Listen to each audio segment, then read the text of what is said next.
হতাশা, একাকিত্ব এবং দুশ্চিন্তা থেকে মুক্তির জন্য কোরআন ও সুন্নাহর আলোকে কি ধরনের মানসিক ও আমলগত প্রস্তুতি নেওয়া উচিত?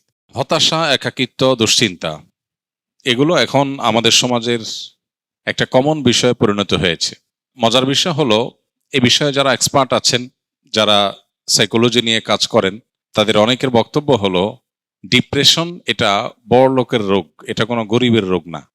গরিব মানুষ সাধারণত তার সময় কাটে না, ভালো লাগে না, দুশ্চিন্তা, ডিপ্রেশন আছে, এরকম গরিব মানুষের মধ্যে পাওয়া খুব একটা যায় না। তার হয়তো অসুখের কষ্ট আছে, অন্য কোনো পেরেশানি আছে, ধার দেনার পেরেশানি আছে, তার হয়তো রিজিক নিয়ে পেরেশানি আছে, কিন্তু কোনো কারণ ছাড়া ডিপ্রেশন, সময় কাটে না, ভালো লাগে না কিছু, একাকিত্ব, নিঃসঙ্গ, এই জাতীয় ডিপ্রেশন যেটা, এটা সাধারণত বড়লোকি রোগ। পৃথিবী যত উন্নতির দিকে অগ্রসর হচ্ছে, বাহ্যিক এবং খোলা চোখে যে উন্নতির দিকে আমরা এগিয়ে যাচ্ছি, এগুলোর সাইড এফেক্ট হিসাবে এমন অনেক বিষয় আছে যেগুলো আমাদেরকে ধ্বংসের অতলতলে নিয়ে যাচ্ছে। এর মধ্যে একটা হলো এটা, পৃথিবীতে যেই অঞ্চল, যেই এলাকার মানুষ যত বেশি উন্নত, যত বেশি অগ্রসর, তাদের ডিপ্রেশনের পরিমাণও তত বেশি। তাদের মধ্যে আত্মহত্যার প্রবণতা অনেক বেশি। ডিপ্রেশন সাধারণ মানুষ তো বটে, শিশুদেরকে পর্যন্ত ডিপ্রেশন পেয়ে বসছে। তো একজন ইমানদার, প্রথম কথা হলো তিনি সর্বাবস্থায় আল্লাহ রাব্বুল আলামিনের জিকির এবং স্মরণ নিজের মধ্যে জাগরুক রাখবেন। এটা হলো দুশ্চিন্তা মুক্তির সবচেয়ে বড় এবং প্রধান উপায়। আল্লাহ বলেছেন, আল্লাহ বিযিক্রিল্লাহি তাতমাইন্নুল কুলুব।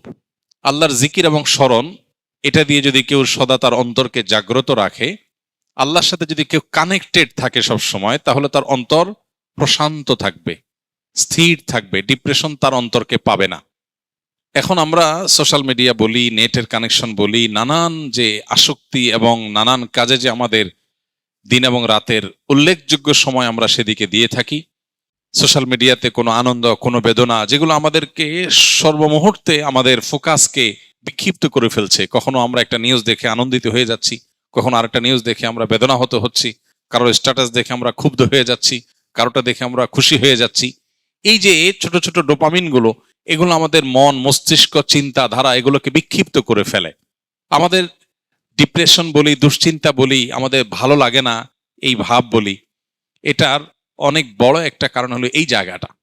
এর বিপরীতে একজন ইমানদার যখন আল্লাহকে স্মরণ করে, আল্লাহর স্মরণকে পরিপূর্ণভাবে নিজের মধ্যে জাগ্রত রাখে, সে ব্যক্তিকে আল্লাহ তাআলা অন্তরকে প্রশান্তি দিয়ে পরিপূর্ণ করে দেন। সাহাবা একরাম রিদওয়ানুল্লাহ তাআলা আজমাইন, তারা ছিলেন সবচেয়ে বড় রোল মডেল এই আইটেমের। কারণ হলো তাদের আজকালকার জীবনে আমরা যতটা সুখ শান্তির উপকরণ পাই, এগুলোর কিছুই ছিল না। তাদের বাসায় খাবার ছিল না, নুন আনতে পান্তা ফুরাবার মতো অবস্থা ছিল আর্থিকভাবে। কিন্তু কোনো সাহাবীকে এরকম দেখা যায় নাই যে এসে নবী করিম সাল্লাল্লাহু আলাইহি সাল্লামের কাছে তার ডিপ্রেশন দূরের জন্য তার অনেক পেরেশানি করতে হয়েছে, অনেক পেরেশানি পোহাইতে হয়েছে। কারণ আল্লাহর স্মরণ দিয়ে তাদের অন্তর পরিপূর্ণ ছিল। এই জন্য আল্লাহর সাথে যদি কারোর অন্তরের কানেকশনটা সবসময় সে ধরে রাখে, 5 ওয়াক্ত নামাজ 5 বার কানেক্টেড হওয়ার উপায়, সকাল সন্ধ্যার দোয়া জিকির আরো 2 বার কানেক্টেড হওয়ার উপায়, ঘুমানোর সময় অনেকগুলো দোয়া জিকির, এগুলো আরো বিশেষ কানেকশনের উপায়। এর বাইরে চলতে ফিরতে, উঠতে বসতে, বাজারে যেতে, বাজার থেকে আসতে, খেতে, খাওয়ার শেষে, খাওয়ার মাঝখানে, ঘুম ভেঙে গেলে, ঘুমাতে গেলে, ঘুম থেকে ওঠার পর, ওয়াশরুমে যেতে গেলে, বাসায় ঢুকতে গেলে, বাসা থেকে বের হওয়ার সময়, যে কোনো ভালো কাজ শুরু করার সময়, সারাক্ষণ আল্লাহর স্মরণ দিয়ে আমাদের জীবনটাকে অত্যন্ত ব্যস্ত করে রাখা হয়েছে আমাদের প্রশান্তির প্রয়োজনে। আমরা সেখান থেকে সরে গেছি, ডিপ্রেশন আমাদেরকে পেয়ে বসেছে। এটা হলো প্রধান কারণ। তাহলে আল্লাহর জিকির এবং স্মরণ এটা হলো সবচেয়ে বড় উপায়। এবং ডোপামিন এবং এই জাতীয় বিক্ষিপ্ত করে ফেলার মতো, ফোকাস নষ্ট করার মতো, মন মেজাজকে বিক্ষিপ্ত করে ফেলার মতো বিষয়গুলো থেকে সরে আসা, এটা হলো ডিপ্রেশন থেকে বাঁচার অন্যতম প্রধান করণীয়। এরপরে যে করণীয় সেটা হলো, নবী করিম সাল্লাল্লাহু আলাইহি সাল্লাম বেশ কিছু দোয়া তিনি সবসময় আল্লাহর কাছে নিবেদন করতেন। এর মধ্যে একটা হলো, আল্লাহুম্মা ইন্নী আউযু বিকা মিনাল হাম্মি ওয়াল হাযান ওয়া আউযু বিকা মিনাল আজজি ওয়াল কাসাল। আল্লাহ, আপনার কাছে দুশ্চিন্তা এবং পেরেশানি থেকে পানাহ চাই, মুক্তি চাই।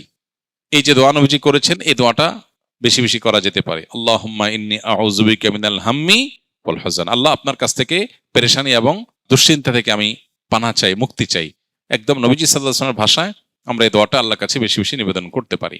তৃতীয়ত, দুরুদ এবং ইস্তেগফার, এই দুটি আমল প্রসঙ্গে হাদিসে স্পষ্ট আমাদেরকে জানানো হয়েছে যে এই দুটি আমল বান্দার পেরেশানি দূরের ক্ষেত্রে সহায়ক ভূমিকা রাখে। যে ব্যক্তি ইস্তেগফারকে তার জন্য অবধারিত করে ফেলে, ইস্তেগফার যে ব্যক্তি নিয়মিত করতে থাকে, আল্লাহ তাআলা যে কোনো পেরেশানি থেকে মুক্তির পথ তার জন্য বের করে দেন। সেজন্য এই আমলগুলো আমরা বিশেষভাবে আল্লাহ তাআলার কাছে নিবেদন করতে পারি। আল্লাহ তাআলা আমাদেরকে দুশ্চিন্তা এবং পেরেশানি থেকে মুক্ত হওয়ার তৌফিক দান করুন। মনের আশা পূরণ হওয়ার কোনো দোয়া আছে কিনা, থাকলে কি আল্লাহ তাআলার কাছে যে বিষয়ে আপনি ভালো কিছু আশা করেন সেটার জন্য আল্লাহ তাআলার কাছে দোয়া করবেন। দোয়া কবুলের জায়গাগুলো জুমার দিন আসরের পর, ভোর রাত তাহাজ্জুদের সময়, পাঁচ ওয়াক্ত নামাজের পর, বৃষ্টির সময়, এই সময়গুলো দোয়া কবুল হয়। দোয়া কবুল আরো বেশ কিছু সময় আছে, উপলক্ষ আছে, এগুলোতে আল্লাহর কাছে দোয়া করবেন। আর আল্লাহর কাছে যখন নিজের মনের ভালো চাওয়াকে পূরণ করার জন্য কমন কিছু দোয়া আছে। আল্লাহুম্মা ইন্নী আসআলুকা মিনাল খাইরি কুল্লি আজিলিহি ওয়া আজিলিহি। আল্লাহ আপনার কাছে যত ভালো আছে, নগদ ভালো, দূরবর্তী ভালো, দুনিয়ার ভালো, আখেরাতের ভালো, সব রকমের ভালো আপনার কাছে চাই। এই যে সব রকমের ভালো একসাথে চেয়ে ফেললেন। ওয়া আউযু বিকা মিনাশ শাররি কুল্লি আজিলিহি ওয়া আজিলিহি। আল্লাহ আপনার কাছে মন্দ থেকে পানা চাই, দুনিয়ার মন্দ, আখেরাতের মন্দ, নগদ মন্দ, দেরির মন্দ, সবগুলো থেকে পানা চাই। তো এইভাবে আল্লাহ তাআলার কাছে অনেক দোয়া আছে যে দোয়াগুলোর মাধ্যমে আমাদের সমস্ত যাবতীয় কল্যাণ আল্লাহর কাছে আমরা চেয়ে নিতে পারি।